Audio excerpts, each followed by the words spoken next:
Hallo allemaal, welkom bij mijn verhaal. Mijn naam is Maarten, ik ben 35 jaar oud. Ik woon in Rotterdam en ik werk in de haven. Ik ben heftruckchauffeur. Dat is een zwaar beroep. Ik zit de hele dag op een machine. Ik til zware dozen, ik werk in de kou en ik werk vaak in de nacht. Waarom vertel ik jullie dit? Omdat ik wil praten over geld. Eerlijk praten over geld. Veel mensen die naar Nederland komen, zien alleen de mooie plaatjes. Ze zien de grachten, ze zien de bloemen en ze horen de salarissen. 2500 euro. Dat klinkt als een droom, toch? In mijn land van herkomst is dat een fortuin. Je kunt daar een huis kopen van dat geld. Je kunt daar als een koning leven. Maar hier in Rotterdam, hier is dat net genoeg om te ademen. Laten we beginnen bij het begin. De dag dat mijn salaris komt. Het is de 24ste van de maand. Ik kijk op mijn telefoon. Ik open mijn bankapp. Ik zie het bedrag, 2450 euro netto. Mijn hart maakt een klein sprongetje. Het ziet er mooi uit. Zoveel cijfers. Ik voel me even rijk. Ik denk aan een nieuwe jas. Ik denk aan een avondje uit. Ik denk aan een cadeau voor mijn moeder. Maar dan begin ik met rekenen. En de realiteit slaat me in mijn gezicht. De eerste en grootste vijand van mijn bankrekening is mijn huisbaas. Wonen in de Randstad is niet normaal duur. Ik woon niet in een paleis, ik woon niet in een villa. Ik woon in een appartement van 50 vierkante meter, in Rotterdam-Zuid. Het is een oud gebouw. De muren zijn dun. Ik hoor de buren praten. Ik hoor de buren ruzie maken. De ramen zijn oud, er komt toch doorheen. Maar weet je wat ik betaal? De huur is 1150 euro per maand. En let goed op, dat is kale huur. Weten jullie wat kaal betekent? Dat betekent zonder niks, zonder meubels, zonder gas, zonder licht, zonder internet. Alleen de muren en de vloer. Toen ik hier kwam wonen, was er niet eens een vloer. Ik moest zelf laminaat kopen en leggen. Dat is normaal in Nederland. Je huurt een betonnen doos. Dus van mijn 450 euro gaat er direct 1150 euro weg. Poef, weg. Ik heb het geld maar 5 minuten op mijn rekening gehad. En nu is het van de huisbaas. Ik sta daar in mijn woonkamer. Ik kijk naar de muren en ik denk, is dit het waard? Ik werk 2 weken per maand, alleen maar om deze muren te betalen. 2 weken van mijn leven, van mijn rugpijn, van mijn stress. Alleen maar om een dak te hebben. Soms word ik daar boos om. Ik wil een groter huis. Ik wil een tuin. Maar als ik op Funda kijk, de website voor huizen, dan zie ik prijzen van 500 euro. Of 800 euro. Voor een klein huisje. Ze vragen 4 keer de huur als inkomen. Dat heb ik niet. Dus ik zit vast. Ik zit vast in dit appartement. En ik moet blij zijn dat ik iets heb. Want er is een woningcrisis. Veel van mijn collega's wonen nog bij hun ouders, of ze wonen met 3 mensen in 1 huis. Ik heb tenminste mijn eigen sleutel. Dat is mijn luxe. mijn duur luxe. Stay? Maar de huur is nog maar het begin. Er is ook nog de waarborgsom. Toen ik dit huis kreeg, moest ik 2 maanden huur vooraf betalen. Dat was 2300 euro in 1 keer. Ik moest al mijn spaargeld gebruiken. Ik at 2 weken lang alleen maar brood met pindakaas, omdat ik die borg moest betalen. De makelaar zei, dat krijg je terug als je weggaat. Maar ik ben bang dat ze een reden vinden om het te houden. Een krasje op de deur, of een vlekje op de muur. Dus ik ben heel voorzichtig in mijn eigen huis. Ik loop op sokken. Ik durf niks op te hangen, want ik wil mijn geld terug. Het voelt niet als mijn huis. Het voelt alsof ik op bezoek ben in een heel duur hotel, waar ik zelf moet schoonmaken. Dit is de basis van mijn leven hier. Een groot deel van mijn geld is weg, voordat ik ook maar 1 broodje heb gegeten.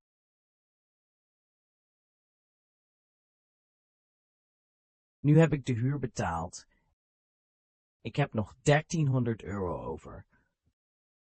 Dat lijkt nog steeds best veel, toch? Maar nu komen de vaste lasten.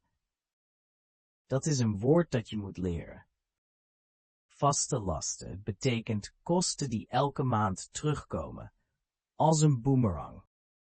De eerste is energie, gas en elektriciteit.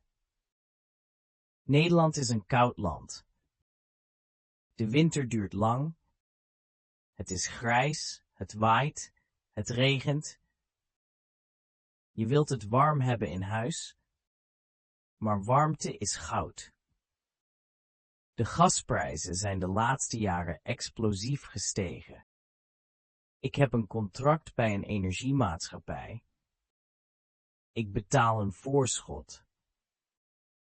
Dat betekent dat ik elke maand een vast bedrag betaal en aan het einde van het jaar kijken ze hoeveel ik echt heb gebruikt. Ik betaal nu 190 euro per maand voor gas en stroom. Dat is bijna 200 euro. Alleen maar om niet te bevriezen en om het licht aan te doen. Ik ben bang voor de eindafrekening. Ik ben bang dat ik moet bijbetalen. Dus ik ben een energiemonnik geworden. Ik leef heel sober.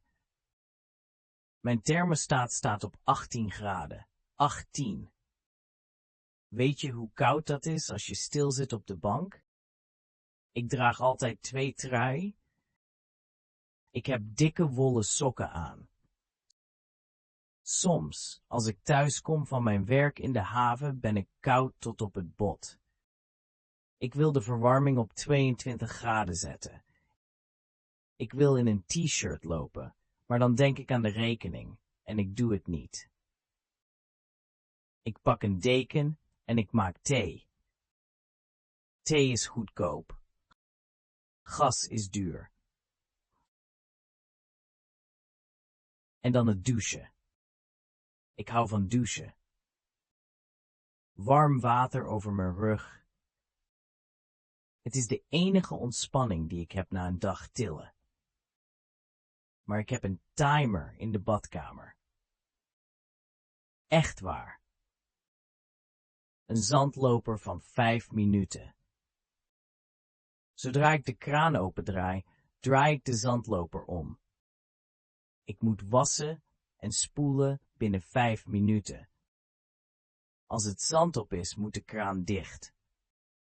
Ook als ik nog shampoo in mijn haar heb, het voelt als een race. Een race tegen mijn eigen portemonnee. Soms voel ik me vies. Ik wil gewoon 10 minuten staan. Maar 10 minuten kost geld. Water kost geld. Het opwarmen van water kost nog meer geld. Dus ik ben snel en goedkoop. Dan hebben we nog water. Koud water uit de kraan. Dat moet je apart betalen. Dat gaat niet via de energiemaatschappij. Dat gaat via het waterbedrijf. Dat is ongeveer €20 per maand. En dan internet. Je kunt niet leven zonder internet. Ik heb een goedkoop pakket. Alleen internet, geen televisie. Ik kijk wel YouTube.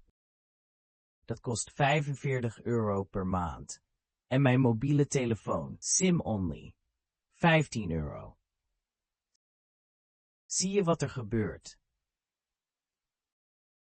190 plus 20 plus 45 plus 15. Dat is weer €270 weg. Gewoon om te bestaan in mijn huis. Om verbonden te zijn met de wereld en om niet te bevriezen. En er is nog een rekening die veel mensen vergeten. Vooral expats vergeten dit. De gemeentebelastingen. 1 keer per jaar, meestal in februari, krijg je een brief van de gemeente. Je moet betalen voor het ophalen van je vuilnis. Je moet betalen voor het riool en voor de waterschappen. Dat is om de dijken sterk te houden, zodat we niet overstromen. Dat is belangrijk, dat snap ik. Maar die rekening is hoog. Vorig jaar was het bijna €450 in 1 keer. Ik had dat geld niet apart gezet. Ik schrok me dood. Ik moest geld lenen van een vriend. Nu ben ik slimmer. Ik zet elke maand €40 apart op een spaarrekening. Speciaal voor deze belasting. Dus dat is weer €40 van mijn salaris. Het telt allemaal op. Het zijn allemaal kleine hapjes uit mijn taart. En mijn taart wordt steeds kleiner.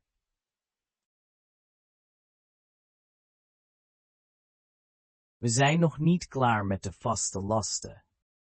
Er is nog een hele grote. De zorgverzekering. In Nederland is dit niet optioneel. Het is verplicht. Iedereen die hier woont of werkt, moet een zorgverzekering hebben. Je kunt niet zeggen, ik ben gezond, ik heb het niet nodig. Nee. De overheid pakt je als je niet betaalt. Je krijgt boetes. Dus ik betaal. Ik heb een basisverzekering. Dat is de goedkoopste die er is. En toch kost het me €145 per maand. €145, elke maand weer. Of ik nu naar de dokter ga of niet. Het geld wordt automatisch afgeschreven. Maar dat is nog niet het ergste. Het ergste is het eigen risico. Schrijf dat woord op, eigen risico. Dat betekent dat ik de eerste €53 aan zorgkosten zelf moet betalen. Elk jaar opnieuw. Dus ik betaal €145 per maand premie. En als ik dan ziek word en ik moet naar het ziekenhuis of ik heb dure medicijnen nodig, dan moet ik eerst die €85 betalen. Pas daarna betaalt de verzekering. Dat voelt zo oneerlijk. Ik betaal al zoveel. Waarom moet ik dan nog meer betalen als ik pech heb? Dit zorgt voor angst. Ik ben bang om naar de dokter te gaan. Vorige maand had ik pijn in mijn knie. Het deed echt zeer. Ik kon moeilijk lopen. Normaal zou je naar de fysiotherapeut gaan. Maar fysiotherapie zit niet in mijn basispakket. Dat moet ik zelf betalen. €40 per keer. Ik dacht, dat kan ik niet betalen. Dus ik heb niks gedaan. Ik heb pijnstillers genomen. Paracetamol, die kostte €1 bij de kruidvat. Ik heb doorgewerkt met pijn, omdat ik bang was voor de rekening. Dat is de realiteit van het systeem hier. Je bent verzekerd, maar je bent ook bang om de verzekering te gebruiken. En de tandarts, oh, de tandarts. Dat is een nachtmerrie. De tandarts zit ook niet in het basispakket, tenzij je een dure aanvullende verzekering neemt. Maar die kost weer €20 extra per maand. Dus ik heb geen tandartsverzekering. Ik poets mijn tanden heel goed, 3 keer per dag. Ik flos. Ik bid dat ik geen gaatjes krijg. Want een gaatje vullen kost €60 of €70. Een wortelkanaalbehandeling kost €500. Als ik dat krijg, ben ik failliet. Ik ken mensen die naar hun thuisland vliegen om naar de tandarts te gaan, naar Polen of naar Turkije, omdat het daar goedkoper is. Zelfs met het vliegticket erbij. Dat is toch gek? Dus laten we weer rekenen. Huur $150, energie $190, water, internet, mobiel $80, gemeentebelasting $40, zorgverzekering €145. We zitten nu al op €605. Mijn salaris was €450. Ik heb nog €45 over. Dat klinkt nog steeds oké, toch? €800 is best veel geld. Dat dacht ik ook. Totdat ik naar de supermarkt ging. Totdat ik zag wat eten kost in Nederland. En totdat ik begreep hoe duur het is om naar mijn werk te reizen. Want ik moet elke dag naar de haven. En de haven ligt niet om de hoek.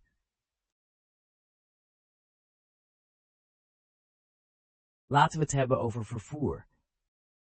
Ik moet elke dag 12 kilometer reizen naar mijn werk en 12 kilometer terug.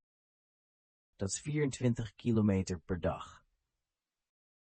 In veel landen zou je een auto kopen. Een goedkope, oude auto. Maar in Nederland? Vergeet het maar. Een auto is hier een financiële zelfmoord. De benzine kost bijna €2 per liter.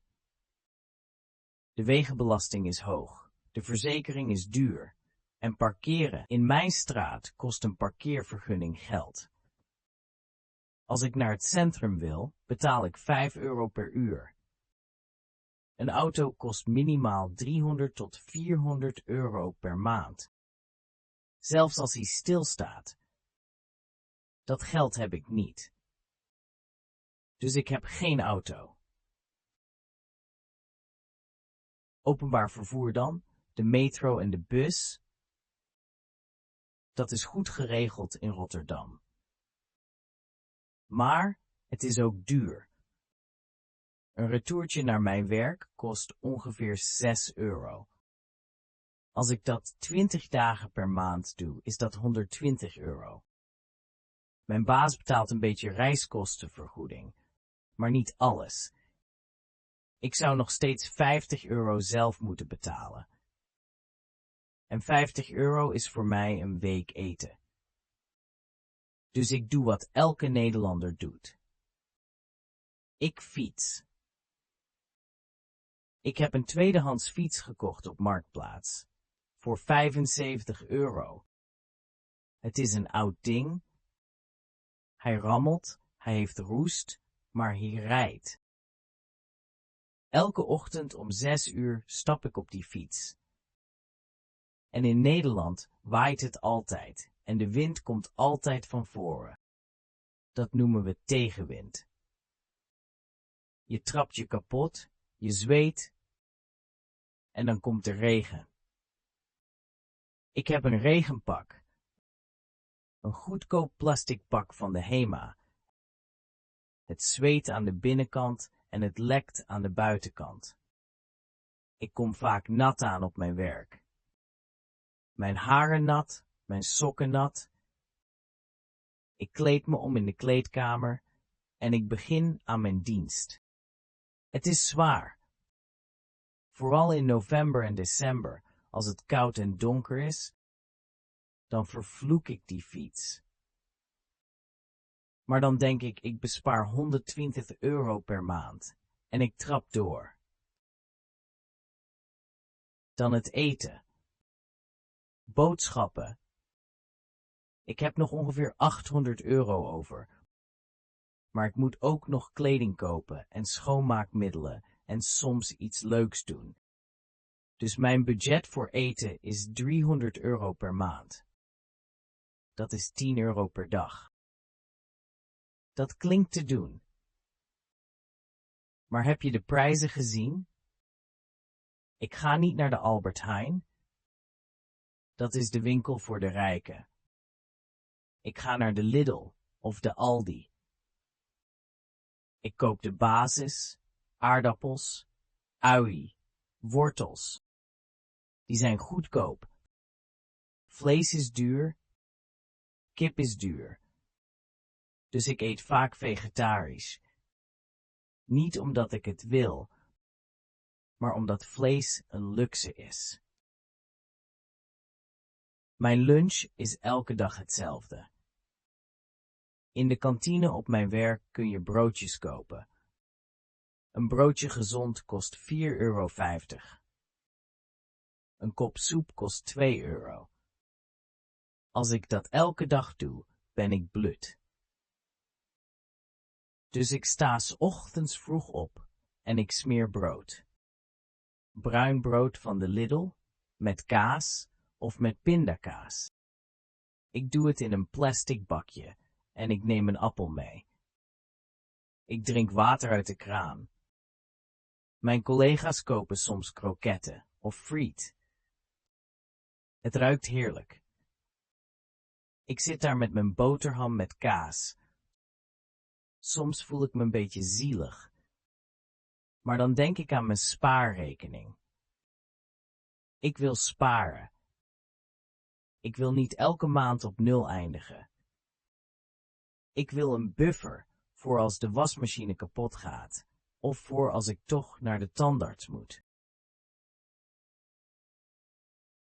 Ik let ook op de aanbiedingen. De bonus bij de Albert Heijn of de stickers 35% korting bij de supermarkt. Dat is eten dat bijna over de datum is. Ik zoek naar die oranje stickers. Als ik vlees zie met zo'n sticker, dan koop ik het. En ik vries het in. Ik voel me dan een jager op korting. Het is een sport geworden. Hoe goedkoop kan ik eten? Gisteren heb ik pasta gemaakt, met tomatensaus uit een pakje en een beetje groente. Het kostte misschien €2 voor een hele pan. Ik eet er 2 dagen van. Het is niet het lekkerste eten van de wereld, maar het vult mijn maag. Nu weten jullie wat ik uitgeef aan huur, rekeningen en eten. Ik heb nog ongeveer €500 over. Dat klinkt als veel leuk geld. Maar wacht even. Er zijn nog andere dingen. Kleding, schoenen. Mijn werkschoenen slijten snel. Ik moet soms nieuwe kopen en spullen voor in huis. Wasmiddel, tandpasta, toiletpapier. Dat kost allemaal geld. En dan is er het sociale leven. Of eigenlijk het gebrek daaraan. In Nederland is het sociale leven duur.